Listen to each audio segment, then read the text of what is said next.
ဒီလူမှာနာမည်မရှိပါဘူးငယ်စဉ်ကတည်းကမိဘမဲ့ဖြစ်ခဲ့ပြီးတော့ဓာတ်တိုင်းပညာကို10နှစ်တိုင်တိုင်စ조사ပြီးတော့သင်ယူခဲ့တဲ့သူပါပညာစုံတဲ့အခါမှာချင်းပြည်နယ်မှာအရာရှိငယ်လေးတူဦးဖြစ်တာဝန်ထမ်းဆောင်ပါတယ်သူ့မှာနာမည်မရှိတာကြောင့်သူ့ကိုအမည်မဲ့ဆိုပြီးခေါ်ကြပါတယ်ဒီနေ့မှာတော့အမည်မဲ့ကိုချင်းဘရင်ကခေါ်ယူပြီးတော့တွေ့ဆုံပါတယ်သူကတာဝန်တစ်ခုအောင်မြင်ခဲ့တဲ့ဆိုတဲ့တက်တရဖြစ်လက်နက်3ခုကိုယူဆောင်လာပါတယ်ဒီလက်နက်တွေကချင်းပြည်နယ်ရဲ့ထိတ်တန်းလုံးကျန်တပ်ဖြတ်သူ3ခုရဲ့လက်နက်တွေဖြစ်ပါတယ်အဲ့ဒီ3ခုကတော့ချင်းပြည်နယ်ရဲ့ရန်သူတော်တွေဖြစ်တဲ့မိုးနှင်းပြူကောင်းကင်ပြင်ဓာကြိုးတို့ပဲဖြစ်ကြပါတယ်သူတို့ကချင်းဘရင်ကိုလုံးကျန်ဖို့10နှစ်ကျော်ကြာစ조사နေတဲ့ပညာရှင်တွေဖြစ်ကြပြီးတော့သူတို့ကိုတားဆီးဖို့ဆိုရင်စစ်တပ်တစ်ခုလုံးတုံးရမယ့်အထိအစွမ်းထက်ပါတယ်သူတို့ကြောင့်ချင်းဘရင်ကအမြဲတမ်းထိတ်လန့်နေရပြီးတော့တန်ချက်ကအင်ကြီးကိုတောင်တစ်ချိန်လုံးဝတ်ထားရပါတယ်လွန်ခဲ့တဲ့10နှစ်အတွင်းမှာဘသူမှချင်းဘရင်ရဲ့အနာကိုခြေလန်း100ကျော်အကွာအထိမကတ်နိုင်ရပါဘူးချင်းဘရင်ကကောင်းကင်ပြင်ရဲ့ငွေလန်တန်းကိုဆွဲထုတ်လိုက်ပြီးတော့သူ့ကိုတတ်နိုင်ခဲ့တဲ့အတွက်ဆုလက်ပေးမယ်ဆိုပြီးကြေညာလိုက်ပါတယ်ဆုလက်တွေကရွှေတွေမြေနေရာတွေနဲ့အတူဘရင်နဲ့အနီးဆုံးခြေလန်း30အကွာမှာအတူထိုင်ပြီးတော့တောက်စားခွင့်ပဲဖြစ်ပါတယ်အမည်မဲ့ကဆုလက်အရာဘရင်နဲ့ခြေလန်း20အကွာမှာထိုင်လိုက်တဲ့ခါမှာဘရင်ကဒီလိုထိပ်သီးပညာရှင်3ဦးကိုမင်းဘလို့နှိမ်နှင်းခဲ့ရလဲဆိုပြီးတော့မေးလိုက်ပါတယ်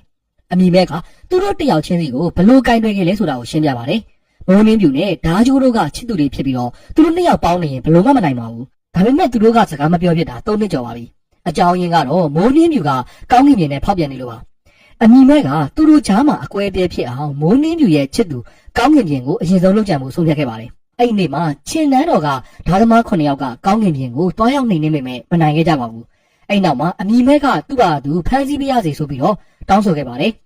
သူတို့2ယောက်တယောက်ချင်းစီရှင်ပြန်ကြပေမဲ့အဖြေထွက်မလာပါဘူးအဲ့နောက်မှာသူတို့2ယောက်ကတိတ်ဆိတ်စွာပဲရက်နေရင်းနဲ့စိတ်ဆွမ်းအားချင်းတိုက်ပွဲဝင်ကြပါတယ်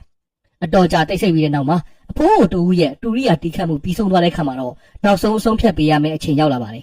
2ယောက်သားအပြန်အလှန်တိုက်ခိုက်ကြရင်းနဲ့အမည်မဲကအခွင့်အရေးကိုအရယူပြီးတော့ကောင်းကင်ပြင်ကိုတတ်လိုက်ပါတော့တယ်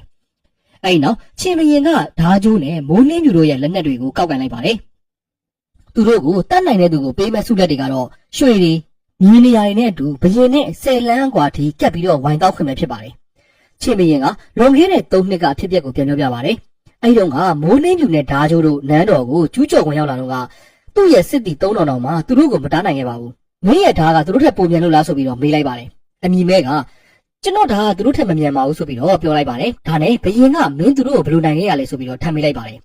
အမည်မဲကသူဘယ်လိုအကွက်ဆင်ခဲ့လဲဆိုတာကိုရှင်းပြပါတယ်သူကစာတင်သားရောင်ဆောင်ပြီးတော့အဲ့ဒီလုံးကျန်တက်ဖြတ်သူ2ယောက်ပုံးနေတယ်စာရေးစာဖတ်တင်ကြားတဲ့အကြောင်းကိုသွားခဲ့ပါတယ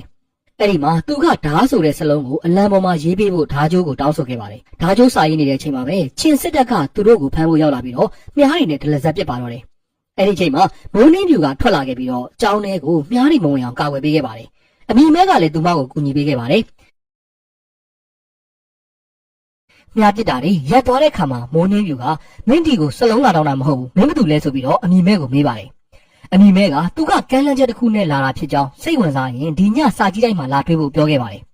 အဲ့နောက်မှာသူကဓာကြိုးစီကိုသွားပါတယ်ဓာကြိုးကလည်းအမီမဲရဲ့ဓာတိုင်းပညာကိုချီးကျူးပြီးတော့မင်းသာမရှိရင်ငါဒီစလုံးကိုပြီးအောင်ရေးနိုင်မှာမဟုတ်ဘူးဆိုပြီးပြောလိုက်ပါတယ်အမီမဲကလည်းအမှန်တရားကိုသိချင်ရင်စာကြီးတိုက်ကိုလာခဲ့ပါလို့ပြောပြီးထွက်လာခဲ့ပါတယ်သူတို့2ယောက်စာကြီးတိုက်ကိုရောက်လာတဲ့ခါမှာအမီမဲကကောင်းကင်ပြင်ရဲ့လှန်ကိုထုတ်ပြပါတယ်ပြီးတော့သူကကောင်းကင်ပြင်ကိုတက်ခဲ့တာဖြစ်ကြောင်းသတင်းမှားတွေစပြီးဖြန့်มาတော့တယ်ကောင်းကင်ပြင်မသိခင်မှာမိုးနှင်းပြူတယောက်တည်းကိုပဲစိတ်ပူသွားခဲ့တယ်ဆိုတဲ့အကြောင်းမိုးနှင်းပြူအနေနဲ့သူ့အတွက်ကလေးစားချေချင်နေဆိုရင်မနှက်ဖြန်ချင်းစစ်တပ်ကိုလာခဲ့ဖို့မှားခဲ့ကြောင်းလုံးကျန်ပြောဆိုလိုက်ပါတယ်ဒါကိုကြားတော့ဓာချိုးကသူ့ချစ်သူရဲ့ဖောက်ပြန်မှုကြောင့်စိတ်သက်တွေပြိုလဲသွားပါတယ်ဒါကြောင့်သူကကလေးစားပြန်ချဖို့ဆုံးဖြတ်လိုက်ပါတယ်သူလှုပ်ခဲ့တဲ့နီလန်းကတော့သူကသူ့ရဲ့တပည့်မလေးနဲ့အတူအိပ်ပြပြီးတော့သူလည်းပဲတစ္ဆာမရှိတဲ့အကြောင်းမိုးနှင်းပြူကိုပြသခဲ့ပါတယ်ပြီးတော့သူကမိုးနှင်းပြူကိုကြည်ရင်းနဲ့မင်းမြင်သွားတာငါသိတယ်မြင်အောင်လဲငါတမင်လုပ်တာငါမင်းကိုဘလို့မှသဘောမထားတော့ဘူးဆိုပြီးတော့ပြောပြီးအခန်းထဲကိုပြန်ဝင်သွားပါတယ်ဒါပေမဲ့သူအခန်းထဲကိုမရောက်ခင်မှာပဲမိုးနှင်းပြူကနောက်ခတ်လိုက်လာပြီးတော့သူ့ကိုဓာတ်နဲ့ထိုးလိုက်တာကြောင့်မလို့ဓာကြိုးကနိုင်ရန်ကိုမှီပြီးတော့လဲကျသွားပါတယ်ပြီးတာနဲ့မိုးနှင်းပြူကတေးရန်ဆဲဆဲဖြစ်နေတဲ့သူမရဲ့ချစ်သူကိုကြည့်နေခဲ့ပါတယ်နောက်တနေ့မှာတော့မင်းညကအစော်ကားခံရတဲ့တပည့်မလေးကသူမရဲ့ဆရာအတွက်လက်စားချေကိုရောက်လာပါတယ်ဒါပေမဲ့သူမကမိုးနှင်းပြူကိုရှင်းနိုင်စွမ်းမရှိပါဘူးဒါကြောင့်သူမအသက်ဆုံးရှုံးသွားခဲ့ပြီးတော့သူ့ဆရာရဲ့နောက်ကိုလိုက်သွားခဲ့ရပါတယ်မိုးနှင်းပြူကအမီမဲနဲ့ဆက်လက်တိုက်ခိုက်ခဲ့ပေမဲ့သူမမှာတိုက်ခိုက်ခြင်းစိတ်မရှိတော့ပါဘူးချစ်သူ2ယောက်စလုံးကိုဆုံးရှုံးလိုက်ရတာကြောင့်သူမကစိတ်ခံစားချက်ကိုရှေ့တန်းတင်ပြီးတော့တိုက်ခိုက်ခဲ့လို့အမီမဲကိုအလွယ်တကူပဲရှုံးနေသွားပါတယ်ဒီစကားကိုကြားတဲ့အခါမှာချင်းဘရင်ကဒီလိုထိတ်တန်းတိုင်းပညာရှင်တွေကဘာလို့ဒီလောက်တောင်စိတ်ခံစားချက်နောက်လိုက်ကြလာလဲဆိုပြီးတော့တန်တရားဝင်လာပါတော့တယ်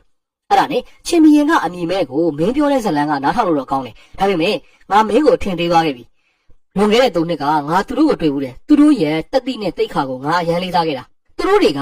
အချစ်ရေးဒါမှမဟုတ်အညိုတေးလေးတွေအတွက်တယောက်ကိုတယောက်တက်ဖြတ်မဲ့လူတွေမဟုတ်ဘူးဆိုပြီးတော့ပြောလိုက်ပါတယ်ချင်းဘီရင်ကအမိမဲရဲ့ဇလန်းကလိန်ကြတာမှန်သိသွားပါပြီချင်းဘီရင်ကဆက်ပြောပါတယ်မင်းပြောတယ်အချစ်ရေးတွေဖောက်ပြန်မှုတွေကြောင့်တော့သူတို့လူတွေကအသက်ခံမှာမဟုတ်ဘူးမိုးနှင်းပြူကကောင်းကင်ပြင်နဲ့ဖောက်ပြန်နေတယ်ဆိုတာမင်းလိန်တာဆိုပြီးတော့ပြောလိုက်ပါတယ်ပြီးတာနဲ့အမိမဲ့ပြောသမျှတွေအားလုံးကမှုသားတွေဆိုပြီးတော့ဘရင်ကပြောလိုက်ပါတော့တယ်ပြီးတာနဲ့ဘရင်ကမင်းကကောင်းကင်ပြင်နဲ့တငယ်ချင်းတွေဖြစ်မှာပါဟုတ်တယ်မလားဆိုပြီးတော့ပြောလိုက်ပါတယ်သူမင်းကိုရှုံးနိုင်သွားတယ်ဆိုတာကသူ့အလိုလျောက်ရှုံးပေးခဲ့လို့ပဲအဲ့ဒီနေ့ကငါရဲ့ဓာသမား9ယောက်ကမင်းကိုတက်တဲ့အဖြစ်သုံးချခဲ့တာဆိုပြီးတော့ပြောလိုက်ပါတယ်အမိမဲ့ရဲ့ဓာတိုင်းကမြန်တော့မြန်ပါတယ်ဒါပေမဲ့ကောင်းကင်ပြင်ကိုတတ်နိုင်လောက်အောင်မမြန်သေးပါဘူးအဲ့ဒါကြောင့်မို့လို့ကောင်းကင်ပြင်ကသူ့သဘောနဲ့သူအသေးခံသွားတာပါဒီတာဝန်ကိုအောင်မြင်ဖို့အတွက်ကောင်းကင်ပြင်ကပထမဆုံးအနစ်နာခံသွားတဲ့သူဖြစ်ပါလိမ့်မယ်တကယ်တော့ကောင်းကင်ပြင်ဆိုတာကမာနာကြီးပြီးတော့ရည်မှန်းချက်ကြီးတဲ့သူပါသူကိုယ်တိုင်မလုပ်နိုင်တဲ့အရာကိုမင်းလုပ်နိုင်မယ်လို့သူကဘာလို့ယုံကြည်သွားရလဲဆိုပြီးတော့ဘရင်ကပြောလိုက်ပါတယ်အဲ့ဒါကတော့အမိမဲရဲ့ဓာတ်တိုင်းမှာဘယ်သူမှမတားဆီးနိုင်နဲ့အသေးသက်ကွက်တစ်ကွက်ရှိနေလို့ပဲဖြစ်ပါတယ်ပြီးတာနဲ့ဘရင်ကကောင်းကင်ပြင်ကိုတက်ပြလိုက်လို့မင်းငါနဲ့ခြေလမ်း20အကွာအထိကိုရောက်လာနိုင်တယ်အဲ့တော့မင်းမနောက်ထပ်တစ်ခွက်ရှိသေးတယ်ဒါကြောင့်နဲ့မိုးနှင်းပြူကိုတက်ပြီးတော့ငါနဲ့ခြေလမ်း10လမ်းအကွာအထိရောက်လာဖို့ပဲမလားဆိုပြီးတော့ပြောလိုက်ပါတယ်ပြီးတာနဲ့ချင်းဘရင်ကဆက်ပြီးရှင်းပြလိုက်ပါတယ်ကောင်းကင်ပြင်ရှုံးပေးပြီးတဲ့နောက်မှာမင်းကဓာကြိုးနဲ့မိုးနှင်းပြူစီကိုသွားပြီးတော့ဒီတာဝန်ကိုအောင်မြင်အောင်ကူညီပေးဖို့တောင်းဆိုခဲ့တယ်မလားဆိုပြီးတော့ပြောလိုက်ပါတယ်ပြီးတာနဲ့ခြေလမ်း10လမ်းအကွာဒါမှမဟုတ်9လမ်းအကွာကနေတိကျမြန်ဆန်စွာတက်နိုင်တဲ့ဘယ်သူမှမတားနိုင်တဲ့ဓာတ်ခွက်ကိုမင်းပြသခဲ့တယ်မလားဆိုပြီးတော့ဘရင်ကမေးလိုက်ပါတယ်တကယ်လဲမိုးနှင်းပြူကအဲ့လောက်နေတဲ့အကွာဝေးမှာဘရင်ကိုတက်နိုင်တယ်ဆိုတာကိုယုံကြည်သွားတာပါ